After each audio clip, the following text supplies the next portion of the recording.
Assalomu alaykum aziz do'stlar. Hozir bemor ortiqcha vazn bilan, ya'ni morbid semizlik bilan bemorni biz slip rezeksiyaga olyapmiz.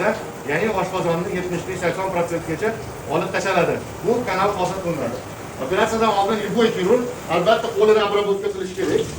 Qo'lini обработка qilganda bizga yodli sovun, yodli mana yod bilan qo'limizni обработка qilamiz har doim. Keyingina operatsiyaga kiramiz.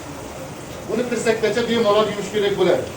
Mana tirsakgacha yuvib, albatta tirnoqlarning orasi, barmoqlarning orasi mana yuviladi. Keyingina operatsion meditsina bo'lsa bizga forma berishi mumkin.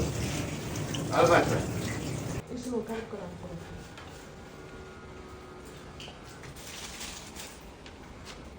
Qo'limiz обработаны и сразу tekshirib ketyapti. Operatsiya jarayonida eng zarur narsa bu mana bu echelon apparati amerikanskiy hisoblanadi. Undan tashqari mana shu narsalar ketadi aslında. Bir sog'incha qilamiz. Aziz do'stlar, ko'rishingiz mumkin, jigar juda katta, jinovoy gepatoz deyiladi. Bu yerda mana jigar yog' bosib ketgan. Mana yaqinroq boradigan bo'lsangiz, yog' tanachalari jigar ichida ko'rinib yotibdi. Mana bu holatda ham mana jigarda yog' tanachalarini ko'rishingiz mumkin. Mana shu jigarda yog' bosishi deyiladi. Demak, oshqozon rezeksiyasini qilishimiz uchun oshqozonga kelgan tomirlarni hammasini ajratib boylab olishimiz kerak. Mana bu ish ko'rib turgan apparatlar Covidin apparati, bu ham Amerikaning apparati hisoblanadi. Demak, hech qanaqa Xitoy narsa ishlatilmaydi bu yerda. Mana oshqozonda bitishmali jarayon bor, ya'ni spaykalar deymiz buni. Ayollar ko'pchiligi o'ylaydiki, spayka faqat matkan atrofida bo'ladi. Yo'q, oshqozonda ham bo'ladi. Qorin bo'shig'ining hamma joyida spayka bo'lishi mumkin. Bu yerda spaykalar bor ekan. Spaykalarni ajratib, bemalol ketamiz.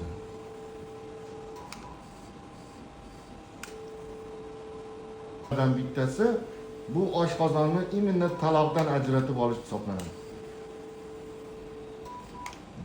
Mana biz taloqdan ajratdik, endi bu yog'ini ham ajratamiz taloqdan. Обязательно echelon apparatini ko'rgandan keyin biroz kutamiz. Kutganimizda to'qimalar bir-biriga siqilib oladi. Ozgina kutib turib, keyin kesamiz.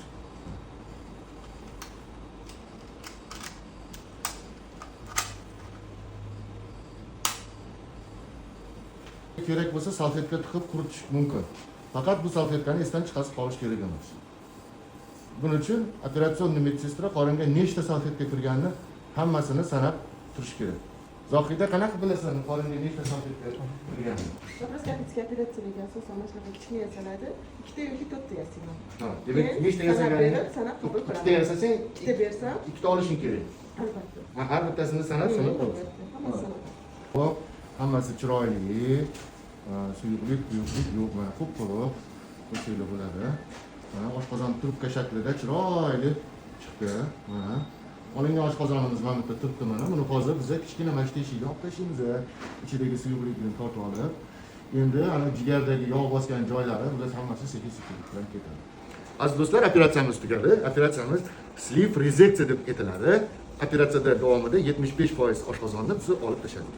Operatsiyamiz umumiy hisobda bizda 40 minut vaqt oldi. 40 minut demak, ajratishimizdan tortib tugatganimizgacha 40 minut. Endi bemor hozir narkozda, narkozning apparatda bizlarga narkozimiz seaflyuranoy narkoz, to есть bu amerikanskiy deydi, boshqa deydi. 3-pokoleniya eng безопасный narkoz hisoblanadi.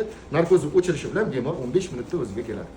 Salomat bo'linglar. Agar sizga ortiqcha vazn bilan slip rezeksiya operatsiyasiga qiziqarli bo'lsa, yoki o'sha operatsiyani qildirmoqchi bo'lsangiz, murojaat etsanglar bo'ladi. Biz sizga yordam beramiz. Operatsiyamizning narxi hech qayerda yashirmaymiz, 20 million so'm. Hamma narsasi ichida. Analiz, yotish, tekshiruvlari, dori-darmon ichida bo'ladi.